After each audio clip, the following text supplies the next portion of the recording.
আসসালামু আলাইকুম। প্রতিবাদ কণ্ঠ টেলিভিশনের পক্ষ থেকে সবাইকে স্বাগতম। আপনাদের সাথে আছি আমি মফনুর আলম। দিনাজপুরে আওয়ামী লীগ নেতা কাঞ্চন ঘোষ ও তার স্ত্রীর বিরুদ্ধে দুদকের পৃথক দুটি মামলা দায়ের। দিনাজপুরে আওয়ামী লীগ নেতা কাঞ্চন ঘোষ ও তার স্ত্রীর বিরুদ্ধে সম্পদ বিবরণীতে তথ্য গোপন করার অভিযোগে দুদক আইনে পৃথক দুটি মামলা দায়ের করা হয়েছে। মামলা দুটি দুদক দিনাজপুর কার্যালয়ের সহকারী পরিচালক মো. ইসমাইল হোসেন বাদী হয়ে দায়ের করেছেন।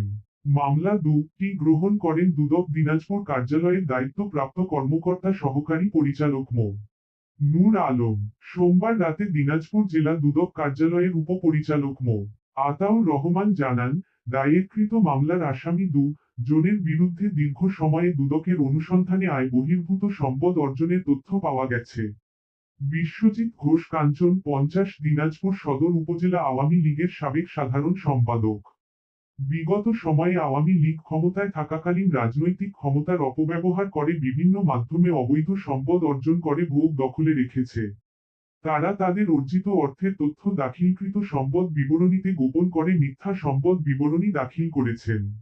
দুদকের অনুসন্ধানে প্রকাশ পেয়েছে, কাঞ্চন ঘোষের স্থাবর অস্থাবর সম্পদের পরিমাণ 1,10,73,000 টাকা।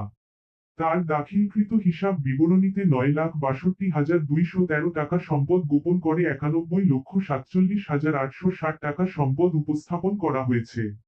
অপরদিকে তার স্ত্রী চন্দনা সাহা 1,24,46,319 টাকা স্থাবর অস্থাবর সম্পদের মালিক।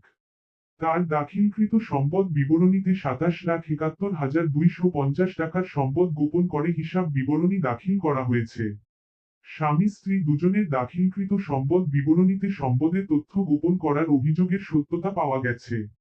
প্রাপ্ত তথ্যের ভিত্তিতে তাদের বিরুদ্ধে দুর্নীতি দমন কমিশন আইনে দুদক পৃথক দুটি মামলা করেছে।